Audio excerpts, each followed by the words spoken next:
This happened yesterday, but it's still painful. Yesterday, we had a really bad snowstorm, bad enough that my wife had to sleep at work. She works in a hospital and they offered rooms to people working over the weekend. In the middle of the storm, I had a couple drinks and took a hard nap. I slept so hard, I missed every phone call my mom made to me, so she thought the worst and bombarded my wife with calls to check on me, so she ended up driving home in the middle of the storm, thinking the worst.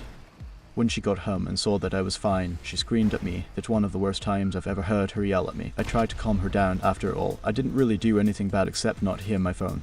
But she was not having it. TLDR, I fell asleep in the middle of a storm, missed several phone calls, and made my wife think I was dead.